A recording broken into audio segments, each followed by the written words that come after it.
हम आते हैं another important source which is the ancient source, ये है स्मृति। श्रुति का मैंने आपको मतलब बताया टू हियर, स्मृति का मतलब होता है टू रिमेंबर। आपने क्या सुना, सुन लिया, ऋषि मुनि ने भगवान से सुन लिया बट उन्होंने याद क्या रखा, दैट इज द स्मृति। जो उन्होंने सुना उसको उन्होंने किसी को आगे प्रीच किया और वो आगे जनरेशन तक चलते गया। उसमें से कुछ ऐसे स्कॉलर्स निकले होंगे जिसमें से वेद व्यास एक थे जिन्होंने वेदों की रचना कर दी। अब वेद व्यास ने भी क्या किया होगा, उस ज्ञान को आगे फैलाया होगा लोगों में, जनरेशन में। तो वो जनरेशन टू जनरेशन जब चलते चला गया, ये एक दिन, दो साल, 3 साल का प्रोसीजर नहीं है, ये हजारों साल के प्रोसीजर की मैं बात कर रही हूं। इसको इस तरीके से देखिएगा, सबसे पहले जो थे सेजेस, ऋषिज थे, they were the philosophers basically. वो स्कॉलर्स थे, वो फिलोसफर्स थे, उनके पास ना भगवान से कनेक्ट होने की एक पावर थी। उन्होंने इस चीज को पास ऑन किया होगा गुरुज को। डिफरेंस होता है ना, गुरुजी कोई और होते हैं और जो तपस्या ले रहे होते हैं वो साधु संत अलग होते हैं। उनको भी हम कई बार गुरुजी बोल देते हैं, बट जो गुरुज होते थे, जो प्रीचर्स होते थे, जो टीचर्स होते थे, वो अलग होते थे। तो ये थे टीचर्स और ये थे स्कॉलर्स। इनके पास ज्यादा नॉलेज था। They used to connect with God directly. God ने इनसे कहा, जिसको हमने कहा श्रुति, इन्होंने आगे पास ऑन किया, उसको हमने कहा स्मृति। जो इन लोगों की स्मृति में रह गया, टीचर्स की स्मृति में रह गया, जो भी इन्होंने फिलोसफर से सुना था। क्या होता है, जो टीचर्स भी होते हैं ना, they sometimes if you ask me कि who is your favourite teacher, तो मैं कुछ टीचर्स का नाम लूंगी कि हाँ उन्होंने मुझे ये सिखाया, उन्होंने मुझे ये सिखाया, जसबीर सर बीइंग वन, तो I will just take his name. तो इस तरीके से आप देखिएगा, जसबीर सर को भी किसी ने कुछ सिखाया होगा। तो यहां से जो नॉलेज आगे पास ऑन हो रहा है, मैंने आपको ये बात कही, आपने आपस में डिस्कस करी, आपने अपने फ्रेंड से कही। क्यों कही? क्योंकि वो आपकी स्मृति में रह गया, आपकी मेमोरी में रह गया। तो इस तरीके से ये चीजें आगे चली जा रही हैं, सालों साल चली जा रही हैं। अब वहां पे इसको प्रिजर्व करने का कोई बहुत ही ऑथेंटिक सा सोर्स हमारे पास नहीं था, लेकिन जो भी सोर्सेस है वो यही है। इसके बाद क्या होता है, ये गॉड ने सेजेस से कहा, सेजेस ने गुरु से कहा, गुरु ने दूसरे लोगों से कहा, अपने डिसाइपल से कहा, जो भी इनके शिष्य थे। अब शिष्यों ने कहा कि हमें इतना कुछ तो पता है, कुछ तो इसका नॉलेज का उपयोग किया जाना चाहिए। इन्होंने लिख दी कमेंट्रीज या फिर उपनिषद्स। उपनिषद्स एंड कमेंट्रीज वैसे तो अलग अलग चीजें हैं, लेकिन ये स्टेजेस की मैं बात कर रही हूं। डिसाइपल्स को पता चला ऐसा है, स्टूडेंट्स ने, उन्होंने उसको कमेंट्रीज और डाइजेस्ट के फॉर्म में लिख दिया। तो इस तरीके से ये जो सोर्स है ना, ये आगे चलते चला गया और सोर्स बनता चला गया। ठीक है, इसके बाद डाइजेस्ट कमेंट्रीज में लिखा तो उससे वो कस्टम बन गया। लोगों ने कहा अच्छा ये कहीं लिखा है, इसको प्रैक्टिस में लाना चाहिए।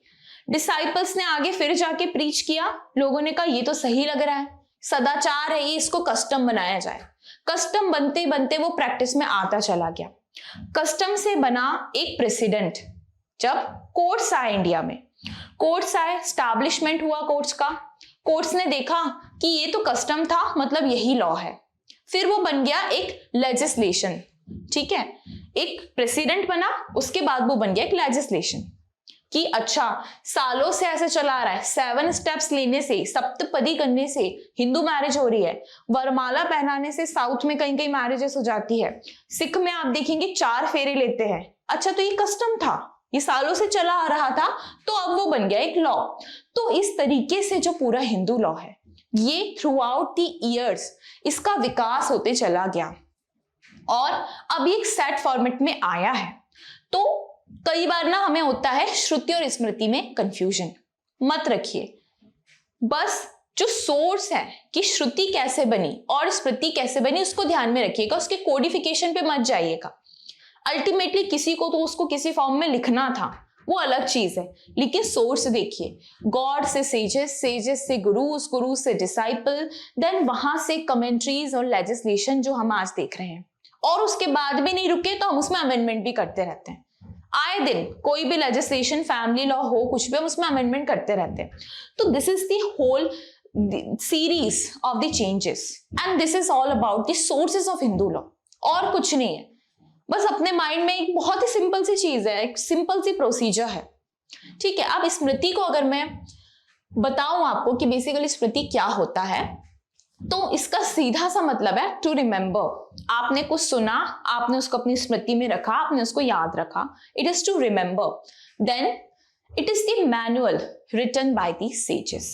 अब सेजेस ने इसको मैनुअल की फॉर्म में लिखा, उनकी स्मृति में तो रहते चले जा रहा था, लेकिन क्या करते, जैसे ही लिखने का आविष्कार हुआ, भोजपत्रिका या पत्थर पे लिखना तो उतना आसान नहीं था, और कहीं लिखा भी होगा तो अब वो मिलने वाला भी नहीं है, लेकिन जो भी प्रिजर्व करके रख सकते थे, लाइक ये जो इसी तरीके का होता है भोजपत्र, उस पे ना इंक से, रेड कलर की इंक से अक्सर लिखा करते थे।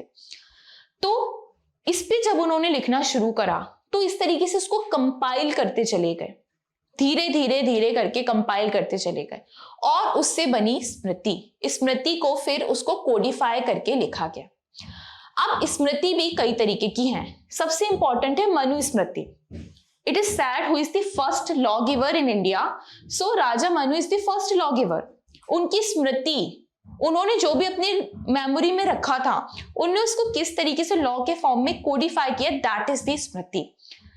यज्ञवल्क्य स्मृति, ठीक है, नारद स्मृति, ये सारी स्मृति जो है ये बहुत इंपॉर्टेंट है। विष्णु स्मृति, ऐसी तो बहुत सारी स्मृतिज हैं, लेकिन उनका उतना रेलेवेंस नहीं है जितना इन स्मृतिज का है। फिर ये जो है ये ऑथर किए गए हैं ऋषि मुनि या फिर गुरुज के द्वारा। अब यहाँ पे बहुत इंपॉर्टेंट डिफरेंस निकल कर आता है वेदास में और स्मृतिस में। वेदास के कोई ऑथर नहीं है, वेद व्यास ने लिखा है। हाँ, जैसे होता है ना कि कोई एक आइडिया जो कि पहले से चला आ रहा था, आपने उसको लिख दिया, you are just the writer और the editor, but you are not the originator of that idea, so that is the difference. Smriti के ओरिजिनेटर थे, स्मृति के ऑथर्स हुआ करते थे, लेकिन जो वेदास है उनके कोई ऑथर नहीं है। वेद व्यास ने बस उसको एक रिटर्न फॉर्म में लोगों को आगे बढ़ाने के लिए बस हेल्प किया है, बट उन्होंने उसको गॉड से कनेक्ट करके नहीं लिखा है। वो उनका ओरिजिनेशन या उनका एनलाइटमेंट नहीं था, वो उन्होंने सुना होगा, वो कहीं से उन्होंने सीखा होगा, क्योंकि जिन्होंने सुना और सीखा था उनके पास तो कोई तरीका नहीं था उसको लिखने का। वो बाद में जैसे जैसे पास ऑन हुआ तब उन्होंने लिखा। लेकिन स्मृति का एक प्रॉपर ऑथर हमेशा होता है। जैसे मनुस्मृति के ऑथर थे राजा मनु, उन्होंने लिखा था, इसलिए उनके नाम पे उस स्मृति को रख दिया। ऑलवेज रिमेंबर, स्मृतिस के हमेशा एक प्रॉपर ऑथर होते हैं, प्रॉपर राइटर होते हैं, जिनका वो खुद का इमेजिनेशन, खुद का थॉट होता है। वेदास किसका थॉट है, किस ऋषि मुनि ने एनलाइटमेंट प्राप्त किया था उस समय, किसी को नहीं पता, बहुत सालों पुरानी बात हो गई। ओके, अब they were not kings nor religious heads nor the legislators. अब जिन्होंने स्मृति लिखी है, राजा मनु वाज द किंग, वो king, he happen to be a king, but basically ऐसा कोई सेट रूल नहीं था कि जो स्मृति उसको सिर्फ किंग ही लिखेंगे, या स्मृति जो है उसको एक प्रॉपर अथॉरिटी लिखेगी। जैसे हमारी पार्लियामेंट है, they make the laws, they write the laws, they debate on the laws, ऐसा कुछ भी नहीं था वहां पे। जो भी स्कॉलर्स थे, जो भी फिलोसफर्स थे, हाँ, वो डिफरेंट कैपेसिटी में एक राजा हो सकते थे, वो डिफरेंट कैपेसिटी में एक सेनापति हो सकते थे, कुछ और हो सकते थे, बट ऐसा कोई सेट प्रिंसिपल नहीं था कि स्मृतिस को, वेदास को कोई राजा लिखेगा, कोई महाराजा लिखेगा, कोई क्षत्रिय लिखेगा, कोई शूद्र नहीं लिख सकता, ऐसा कुछ नहीं था। जिसके पास भी ज्ञान था, जो भी उसको आगे पास ऑन कर सकता था, उसने इसको लिख दिया। तो स्मृति को लिखने वाले बेसिकली अगर मैं कहूं कौन थे, तो they were again the scholars, the philosophers, और जो रिफॉर्मिस्ट हुआ करते थे। आपने जूरिस्प्रूडेंस पढ़ा है, जो ऑस्टिन थे, जो केल्सन थे, ये लोग कौन थे? ये कोई राजा महाराजा, कोई बहुत बड़ी पर्सनालिटी नहीं थे। They were the philosophers, they have their own significance, even though जिनको हम एज अ बिग पर्सनालिटी हमेशा सोचते हैं कि राजा था, कहीं का प्रेसिडेंट था, नहीं, they were not like that, but they were the important part और indispensable part of the society, because उनके थॉट की वजह से लॉ बना है, लॉ आगे बढ़ा है। ऑस्टिन ने हमें डेफिनेशन दी है जो आज भी इतनी कंक्रीट डेफिनेशन है कि हम उसी के बेसिस पे लॉस को बना रहे हैं, उसी के बेसिस पे हमारा लॉ एंड ऑर्डर चल रहा है कि law is the command of the sovereign backed by sanction, कि लॉ एक कमांड है, एक सॉवरेन की कमांड है, अगर आप उसको फॉलो नहीं करोगे तो आप पे सैंक्शन लगेगा। That means if you are not fulfilling your duties so you will face this sanction. तो इस तरीके से आप देखिए ये लोग भी जो थे ये फिलोसफर्स थे। कोई हाँ बहुत है, और वो बहुत ना आउटडेटेड स्मृति है। उसमें शूद्रों के बारे में भी कोई राइट नहीं है, उसमें विमेन के बारे में कोई राइट नहीं है। वो इसीलिए क्योंकि उस समय वही सब चल रहा था, उनके पास जितना सोचने समझने की शक्ति थी उन्होंने लिख दिया, लेकिन वो गलत था। तो उसको हमें क्या करना था, रिफॉर्म करना था, उसको हमें हार्मोनाइज करना था सोसाइटी के अनुसार। इसलिए तो ये कंक्रीट कुछ नहीं है इसमें से, बस ये एक सोर्स है। हमें ये वेदास ने, स्मृतिस ने ये भी बताया है कि क्या नहीं करना है। जी, आचार विचार जो है, सदाचार जो है, आपको किस तरीके के आचारों संस्कारों का पालन करना, भी हम संस्कार भी देखेंगे, आचार भी देखेंगे, तो कैसे करना है ये हमें इन्होंने बताया है। और ये भी बताया कि क्या नहीं करना है। टोना टोटका तो मजाक लगता है, पहले के समय में बहुत बड़ी बात हुआ करता था। आप बोलिए टोना टोटका कर दिया, आपके फ्रेंड्स हंसेंगे, और हम लोग मजाक में अक्सर बोलते हैं भाई अब तो कोई चांस नहीं बचा, अब तो टोना टोटका करना पड़ेगा पास होने के लिए। ये वो पहले बहुत बड़ी बात होती थी, पहले आप बोल देते थे, मार दिया जाता था ऐसे लोगों को जो भी इस तरीके की बातें करते थे। मेंटल इलनेस किसी को हो जाती थी तो उसको चुड़ैल बोल दिया जाता था कि ये व्यक्ति है, इस पे किसी काली शक्ति का साया है, और ये सब बातें। तो ये सब चीजें अब नहीं है। Okay, now they were philosopher thinkers. वो थिंकर्स थे, वो सोचते थे, दूरदर्शिता थी उनके मन में, उन्हें पता था कि जो सोसाइटी में भी चल रहा है ये नहीं चलना चाहिए, कुछ इसका अल्टरनेटिव, कुछ इसका बेटरमेंट होना चाहिए।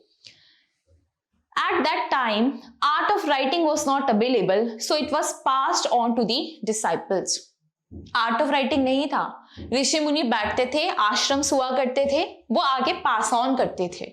इसलिए आश्रम में ना अक्सर होता था, बच्चों को भेजा जाता था, गुरुकुल्स होते थे, हमारे जैसे स्कूल नहीं होते थे, कुछ उनको समय के बाद उनको गुरुकुल में भेजा जाता था ताकि वो शिक्षा ले। अब वो कैसे लेते, कोई बुक्स तो थी नहीं कि घर पे बैठ के पढ़ लेते, टेक्नोलॉजी भी नहीं थी, तो उनको आश्रम्स में भेजा जाता था और वहां से वो शिक्षा को गेन करके आते थे।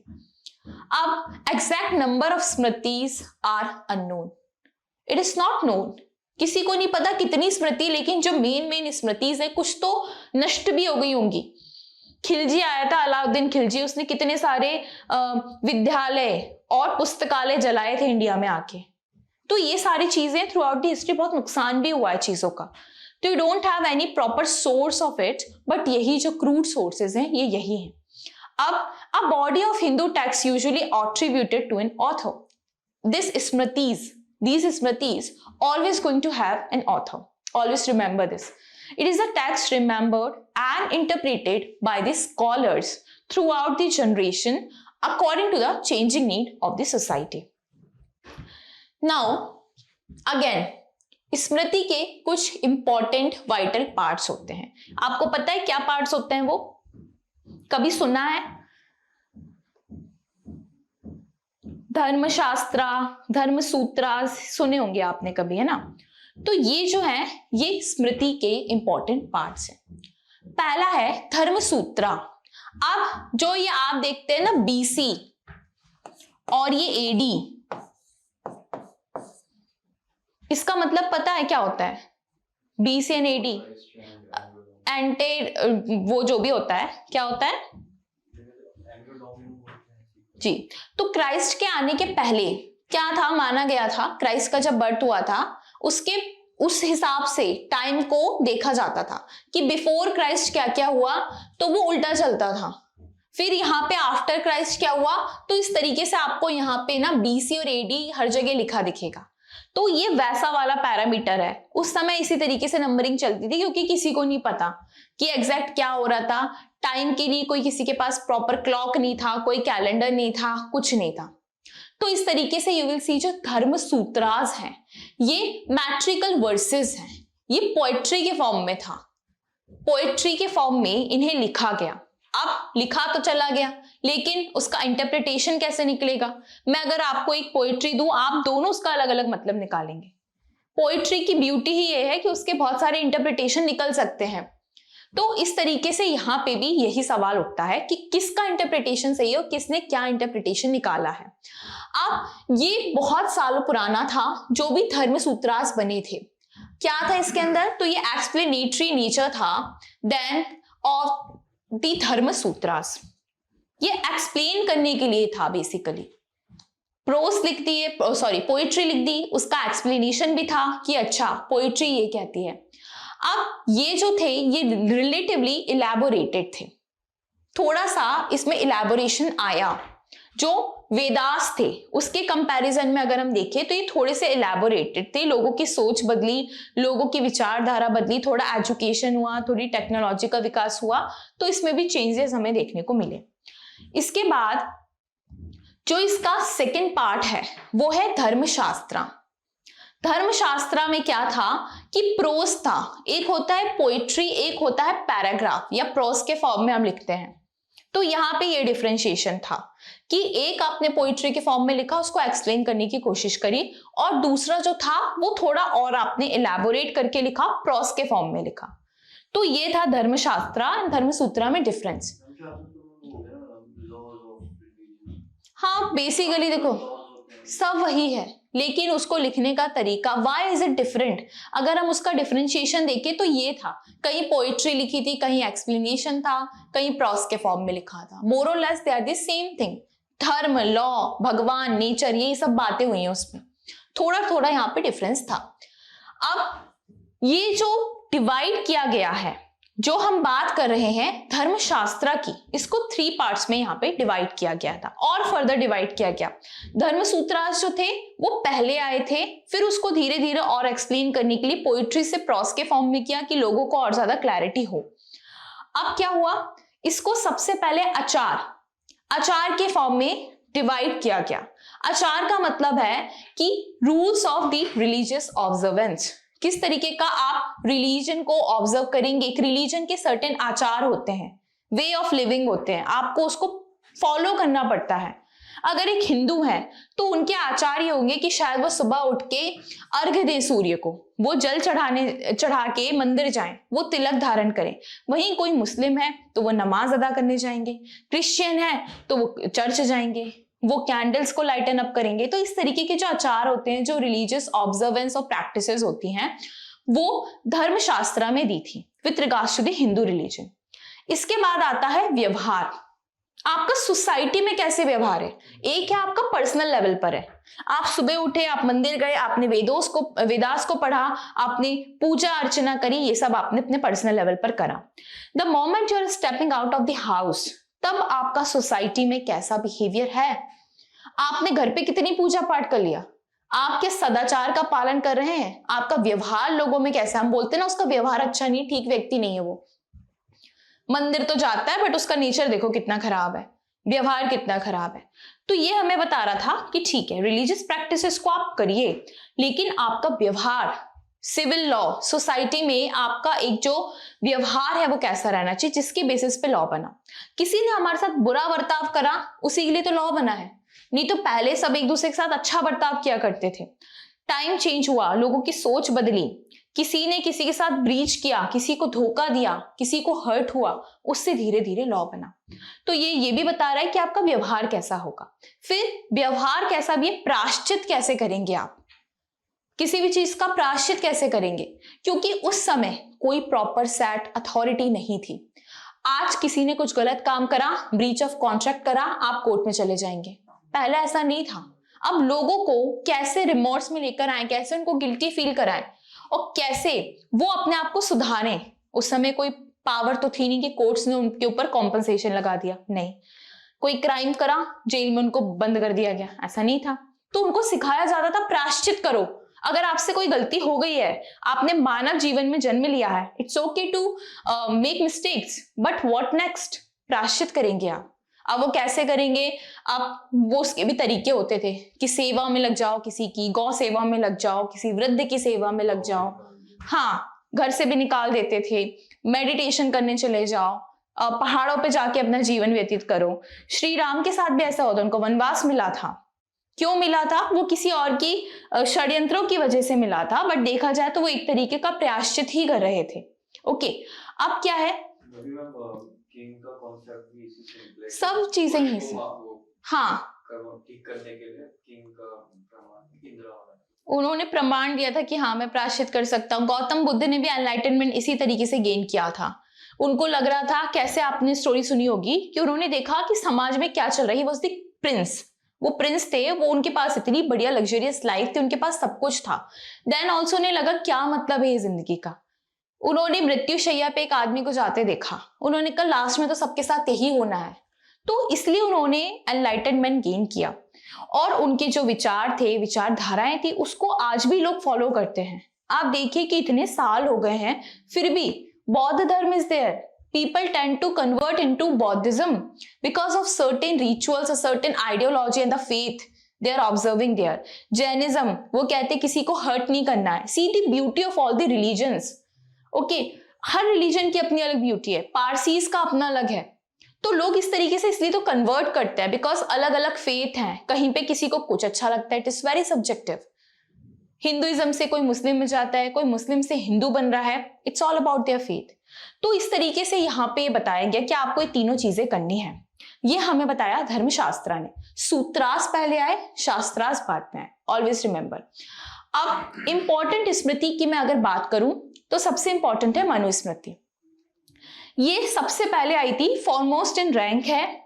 ये कंपाइल्ड की गई थी, ठीक है। कंपाइल्ड हो सकता है कंपाइल किसी और ने किया हो, जैसे आप मुल्ला एक बहुत बड़े राइटर है लॉ के, जिनका फैमिली लॉ बहुत बढ़िया है।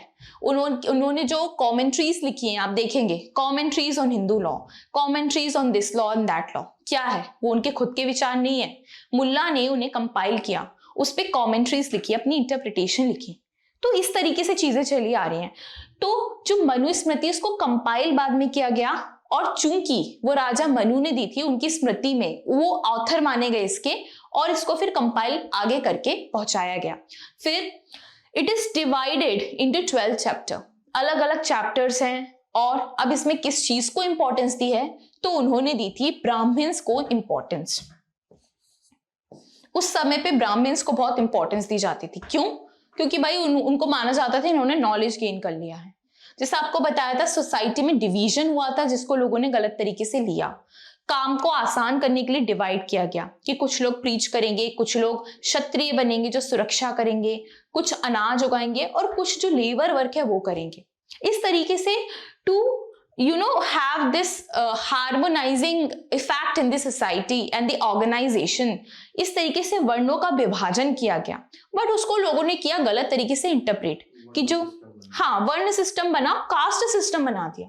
वर्ण सिस्टम तो ठीक था, जैसे मैंने आपको एक एग्जांपल दिया था, अगर हम क्लास में एक प्रोजेक्ट बनाएंगे तो जो जिस चीज में अच्छा होगा, जो लीडिंग करने में अच्छा होगा, जो मार्केटिंग में, उसको उस हिसाब से काम दिया जाएगा। इसका मतलब ये नहीं कोई किसी से कम है, कोई किसी से छोटा है, उसको गलत तरीके से लिया। अब स्मृति में भी उसे लिखा गया।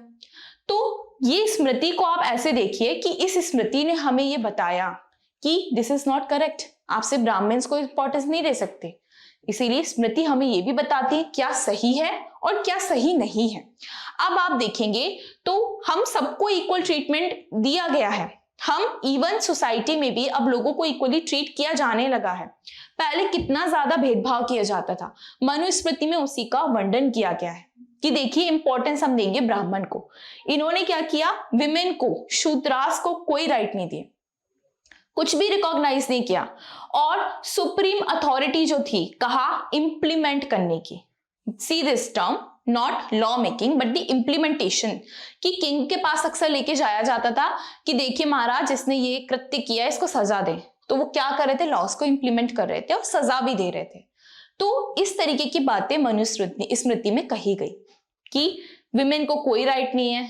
होता था सती प्रथा कितनी ज्यादा उस समय चलती थी, और इस तरीके से ये जो स्मृति थी ये बहुत पुरानी थी। तो उस समय के अकॉर्डिंग इसमें चीजें रिफ्लेक्ट हो रही हैं। अब आप देखेंगे कि कैसे चीजें आगे बदलती चली गई। अब अगर मैं बात करूं यज्ञवल्क्य स्मृति की, या Yajnavalkya, whatever you pronounce it, तो इसमें क्या था, ये फ्लोरिश हुई थी बुद्धा और विक्रमादित्य, राजा विक्रमादित्य थे उनके पीरियड में ही फ्लोरिश हुई। उस समय जो स्कॉलर्स थे उन्होंने इसे लिखा। अब इसमें क्या था ये मोर कंसाइज थी, सिस्टमैटिक थी और थोड़ी ज्यादा लिबरल थी। मनुस्मृति ने तो सिर्फ ब्राह्मण्स को इंपॉर्टेंस दी, लेकिन इस स्मृति ने कहा ये गलत है, नहीं ऐसा नहीं होना चाहिए, थोड़ा हमें लिबरल बनना है, समाज में सबके अधिकारों को हमें रिकॉग्नाइज करना है, उनको अधिकार देने हैं। अब इसमें क्या था, ये जो थी ये 1st सेंचुरी आफ्टर क्राइस्ट इसको कंपाइल किया गया था एंड इसमें शूद्रास के विमेन के राइट्स को रिकॉग्नाइज किया गया। मैं ये नहीं बोली कि उन्हें राइट मिल गए थे, at least they felt this need कि हाँ इनके भी सर्टेन राइट्स हैं, इनको रिकॉग्नाइज किया जाए। अभी लॉ इवॉल्व हो रहा था बट एटलीस्ट ये लिबरल थी, यहाँ पे राइट्स को रिकॉग्नाइज किया गया। स्पेशली जो इनहेरिटेंस के राइट हैं, विमेन के पास इनहेरिटेंस का कोई राइट था भी नहीं, इवन 2005 तक ठीक से उनके पास कोई इनहेरिटेंस के राइट नहीं थे, कर्ता नहीं बन सकती थी, कुपासनन नहीं बन सकती थी, वो प्रॉपर्टी में हिस्सा नहीं क्लेम कर सकती थी। ये सारी चीजें अब जाके बदली। आप सोचिए 2005 विच इज सो रिसेंट, अगर मैं थाउजेंड्स ऑफ ईयर से इसका कंपैरिजन करूं, और अभी भी आगे बदलेंगे लॉज, बहुत कुछ आगे बदलने वाला। इलेजिटिमेट चाइल्ड को कोई राइट नहीं था, अब उनको भी राइट मिल रहा है प्रॉपर्टी में, ठीक है। इसके बाद यहाँ पे जो पनिशमेंट थी लेस सीवियर थी। पहले जो मनु थे उन्होंने किंग्स को अथॉरिटी दी, किंग्स ने, आपने देखी होगी मूवीज में कैसे कैसे सजा देते थे, मार डालो इसे, इसको कारावास में डाल दो, इसको पानी में फेंक दो, इसके साथ ये कर लो वो कर लो। तो उसको थोड़ा सा पनिशमेंट को लेस सीवियर बनाया गया, थोड़ा उसको रेगुलेट करने के लिए रिकॉग्नाइज किया, मेयर रिकॉग्निशन। अभी कुछ ऐसा नहीं एकदम ही सब बदल गया था इस स्मृति में, नहीं। More incline towards the Buddhist culture, yes हो गई, क्योंकि बुद्धा के समय में आया, उस समय प्रीच कर रहे थे लोग, बौद्ध धर्म को अपना रहे थे, तो ऑब्वियसली इसमें वो चीज रिफ्लेक्ट होने वाली। अब king was seen as the administrator of justice. यहां पे किंग से कहा गया कि भाई आप कोई तानाशाह थोड़ी हैं, आप तो जस्टिस के एडमिनिस्ट्रेटर हैं, आपको प्रोपोर्शनेट अमाउंट में न्याय करना है, आपको लोगों को प्रोपोर्शनेट अमाउंट में पनिशमेंट देनी है, लॉ को अपहेल्ड करना है। Then separated legal matter from the theological and metaphysical theories. Now theology is something which is related to the religion. अब यहाँ पे बोला कि हर चीज को रिलीजन से मत जोड़ो, थोड़ा लिबरल बनो, रिलीजन से हटके भी चीजें हैं, that is just the way of living, that is just your faith, not everything. थोड़ा रिलीजन को अलग करो, मॉरल वैल्यूज पे यहाँ पे ज्यादा ध्यान देने की कोशिश की गई। मेटाफिजिकल थ्योरीज, सुपर नेचुरल चीजों से चीजों को जोड़ना बंद करो, कोई टोना है, कोई टोटका है, कोई बीमारी है, ये सब फालतू की बातें हैं, ये कुछ और हैं, इनको रिकॉग्नाइज करो, इस पे रिसर्च करो, इसको समझो। तो ये सारी चीजें इस स्मृति में कही गई थी। इसके बाद आती है नारद स्मृति, ये भी थोड़ी इससे ज्यादा रिसेंट थी। अब ये 2-3 स्मृति हैं जो कि इंपॉर्टेंट है, बाकी तो ऐसी बहुत सारी, विष्णु स्मृति इज ऑल्सो देयर। नाउ ये जो स्मृति थी ये बहुत ब्रॉड माइंडेड हुई एंड इसने विडो रीमैरिज को रिकॉग्नाइज किया। पहले कहा जाता था शादी 7 जन्मों का बंधन है, अगर स्पाउस नहीं रहा, किसी फीमेल का कोई पति है, ही इज नो मोर, तब उनको बोला जाता था आप सती हो जाइए, आप भी अपने आप को आत्मदहन कर दीजिए। लेकिन फिर कहा ऐसा जरूरी नहीं है, रिलीजन से अलग करो, भगवान से अलग करो, फालतू की बातों से इसको अलग करो, 7 जन्मों का बंधन और ये सब, रीमैरिज करो विडोज की। पहले तो सती प्रथा को बंद किया, अब सती प्रथा तो बंद हो गई but they were alive and they were still suffering. तो क्या किया जाए, उनकी रीमैरिज की जाएगी, क्योंकि भाई मेल्स को तो पॉलीगैमी करना अलाउड था, वो 4-4 5-5 शादी कर रहे थे, लेकिन फीमेल्स का क्या। तो इस स्मृति में कहा नहीं, दिस इज रॉन्ग, आपको इस चीज को बदलना होगा और उनको प्रॉपर्टी में भी सर्टेन राइट्स देने होंगे। धीरे धीरे जो शूद्रास थे उनके राइट्स को भी रिकॉग्नाइज किया गया, उनको समाज में एक इक्वल ट्रीटमेंट देने की कोशिश की गई। तो इस तरीके से वहां से इस चीजों का ओरिजिन चला आ रहा था। Recognize the supremacy of king, made laws over the smritis. अब कहा कि स्मृतिज तो बहुत रिडंडेंट होती जा रही हैं। मनुस्मृति के अनुसार हम चलेंगे तो विमेन और शूद्रास को कभी इक्वल ट्रीटमेंट सोसाइटी में मिलेगा ही नहीं। तो क्या करो, किंग को यहाँ पे न्याय करना है। किंग को समझना है कि ये जो डिवीजन है ये गलत है। विमेन के राइट रिकॉग्नाइज करो, जो शूद्रास है उनके राइट को आप रिकॉग्नाइज करो, थोड़ा सा लिबरल बनो। तो इस तरीके से यहाँ पे किंग को ये अथॉरिटी दी गई। इसके बाद king made laws could override customs and tax. अब कस्टम जो है ना, जरूरी नहीं है वो अच्छे हों, गलत भी होते थे। पॉलीगैमी का कस्टम था, उसके पीछे का ये रीजन था कि उस समय प्रोविंसेस को खतरा होता था, तो लोग अपना फैमिली आगे बढ़ाने के लिए कई सारी शादी करते थे। लेकिन वो बाद में ऐसा नहीं था, धीरे धीरे युद्ध बंद होते गए, प्रोविंसेस जो थे वो स्टैब्लिश होते गए, स्टेबिलिटी आती गई। अब क्या, तो पॉलीगैमी को बंद करो, है ना। वहीं पे ऐसा होता था, तलाक दे दिया जाता था। इवन हिंदू धर्म में भी ऐसा था कि बिना सोचे समझे, कोर्ट्स तो थे नहीं कि आप डाइवोर्स फाइल करो सेक्शन 13 के अंदर जाके, जुडिशियल सेपरेशन करो, तो यूं ही अबैंडन कर दिया जाता था महिलाओं को। अब चूंकि उनके पास कोई प्रॉपर्टी नहीं थी, they were not able to earn for themselves, तो वो सारी इल प्रैक्टिसेस जो भी कस्टम एंड टैक्स थे उनको ओवरराइड करने की बात की गई और कहा कि जो किंग है वो अब ऐसे लॉज बनाएंगे जो कि सबके हित में होंगे। Okay, then also laid down rule for the evidence and the procedure। Evidence के रूल, थोड़े से प्रोसीजर के रूल्स को भी इनकॉर्पोरेट किया गया। अब हमारे पास देखिए इंडियन एविडेंस एक्ट से भारतीय साक्ष्य अधिनियम आ गया है, कितना ज्यादा चेंज होता चला गया। तो यहां से ये सब चीजों को बस एक वो था, इग्निशन मिल रहा था, एक इंस्पिरेशन मिल रही थी। ये सब थी स्मृति। अब स्मृति में आपको बताया ऑथर थे, इसलिए नारद ने लिखी थी तो उनके नाम पे हो गई, इन्होंने लिखी थी, यज्ञवल्क्य ने लिखी थी, इनके नाम पे हो गई। अब स्मृति से ही निकल कर आते हैं स्कूल्स। अभी मैं स्कूल से डील नहीं करूंगी, लेकिन आप जब क्वेश्चन पेपर पढ़ते हैं तो उसमें लिखा होता है व्हाट आर द सोर्सेज और the schools of Hindu law. तो स्कूल्स जो है उनको एक अलग हमने कैटेगरी में डाल रखा है, वो इसलिए क्योंकि उसमें थोड़ा सा इनहेरिटेंस और प्रॉपर्टी की बात आती है, बट उनका जो ओरिजिन हुआ है वो स्मृति से ही हुआ है। स्कूल का मतलब होता है थॉट, आइडियोलॉजी। स्कूल जाने वाला स्कूल नहीं, again I am repeating, thought, ideology, किसी की सोच, किसी की philosophy is the school. Austin का कुछ स्कूल था, हम बोलते ना यूरोस्को पाउंड का school, what is that school? It is the thought, it is the ideology of a particular philosopher.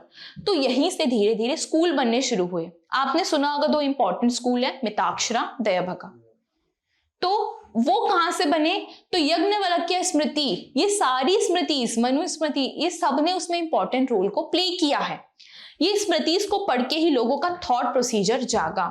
जैसे आप लोग हैं, आपको अगर बोला जाए एक रिसर्च पेपर लिखिए, तो आप सबसे पहले क्या करेंगे? किसने पहले क्या कहा है, किसकी पहले क्या सोच थी, पहले आप उसको पढ़ेंगे, उसको समझेंगे, फिर आप अपने हिसाब से उसको प्रूव या डिस्प्रूव करेंगे या कुछ भी लिखेंगे। तो सेम चीज यहाँ पे भी चली आ रही थी।